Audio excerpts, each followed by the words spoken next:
Hello and welcome to Visual Mysteries. I'm your host, Daniel Hawkins, and tonight you'll be joining me on the chilling tale of a time traveler and the only man alive to ever see the Draconian people. So the story begins in 1917 when a man named Clifford Redmond had a dream.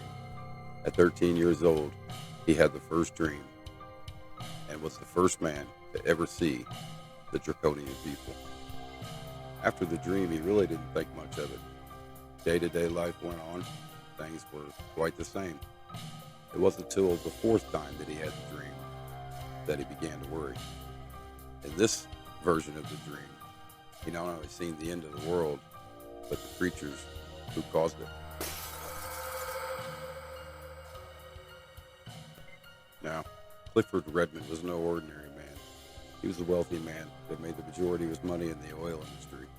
Not the type of man that you would think would be making up stories of the lizard people, aka the Draconians.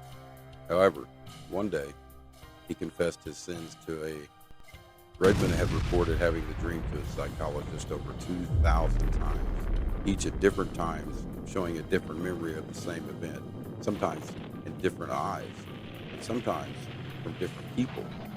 One time, he told the psychologist that the people that he could see were normal people, and as he looked down at his hands and feet, he said they resembled him of a lizard.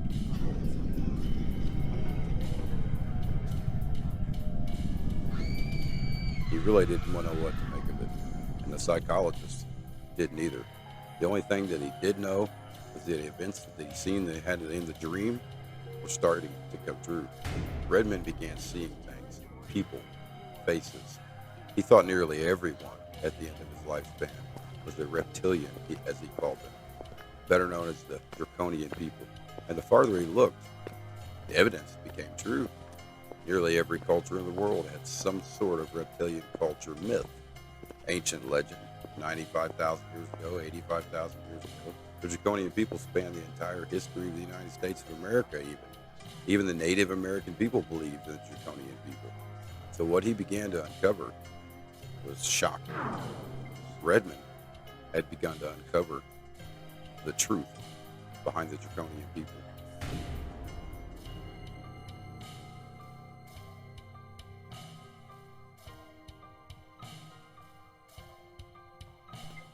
The Draconian race is believed to have lived on Earth long before humanity or society had ever met a human. It is reported that the first Draconian had lived for 4,000 years before one was ever seen. But one day, they did meet, and the consequences of that action were not pleasant. Unable to see each other as friends on both sides, they made a terrible choice that would lead to the destruction and demise and the end of the world.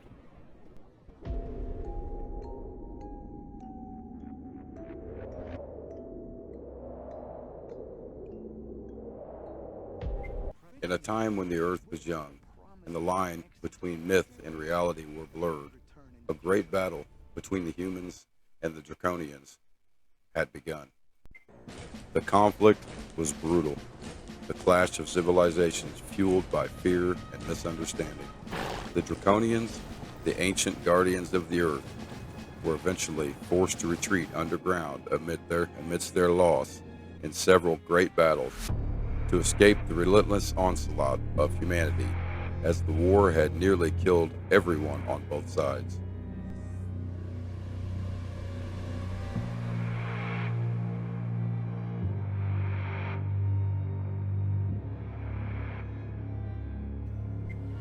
Deep within the earth, the remaining lizard people sought refuge. The human armies, unable to find them, assumed that the war had ended. Now, nearly after 2,000 years, encapsulated in their subterranean prison, their numbers began dwindling as generations passed. Unlike humans, who multiply with alarming speed of 9 months, the Draconians' slow reproductive cycle of 150 years and only having 3 females remaining of their species threatened their very existence. Knowing that their survival depended on taking action now, the 3 queens devised a plan. A plan to destroy the world.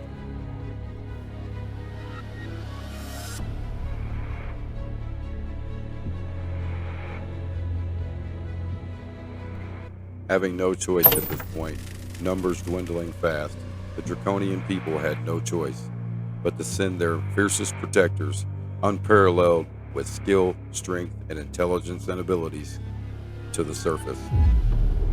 After 2,000 years, they had gathered up 40 soldiers that were set to save every Draconian left on the planet. The Draconian protector alpha male, with superior strength, intelligence, and shape-shifting abilities, had very little trouble mingling into today's society, and anyone that stood in its way was quickly ended. And all 40 of the alphas went to the surface with one goal in mind: to protect and save their species at any cost.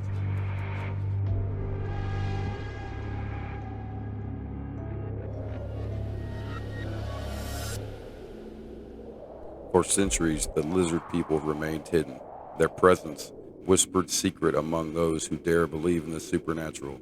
But as the world entered a new era of turmoil and uncertainty, a time had come for the once banished great Draconian people to reveal themselves once more.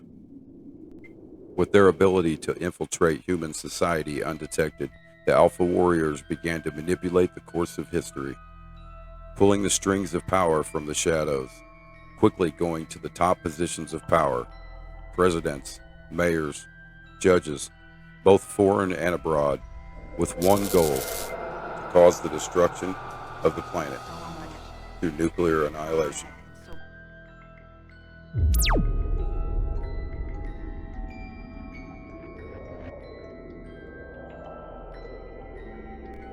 Through cunning, manipulation, and far superior intelligence, their hive like-mind abilities, the Alpha Lizards played upon the fears and the insecurity of humanity, using their skills to eat away at the fabric of what makes us human and creating the division necessary to make their next move, sowing the seeds of chaos and destruction. However, by then, it was far too late.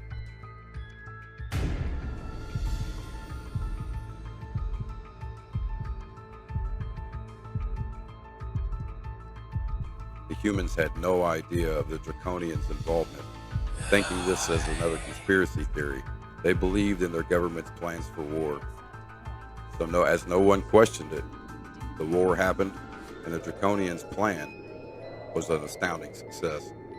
And now, as the world teetered on the brink of destruction, with very few humans remaining alive, the plan of the Draconians had finally been revealed. And their plan was to destroy the planet Earth.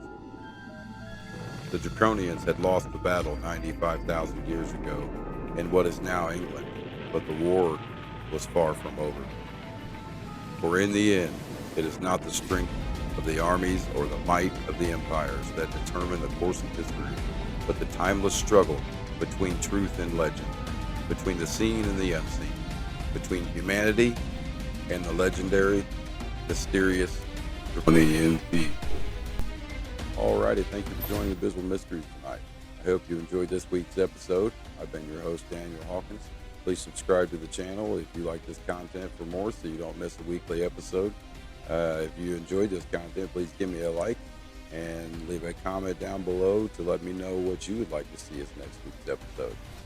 This has been your host, Daniel Hawkins with the Blue Collar News Network. I'll see you on the next one. Be safe and sleep well.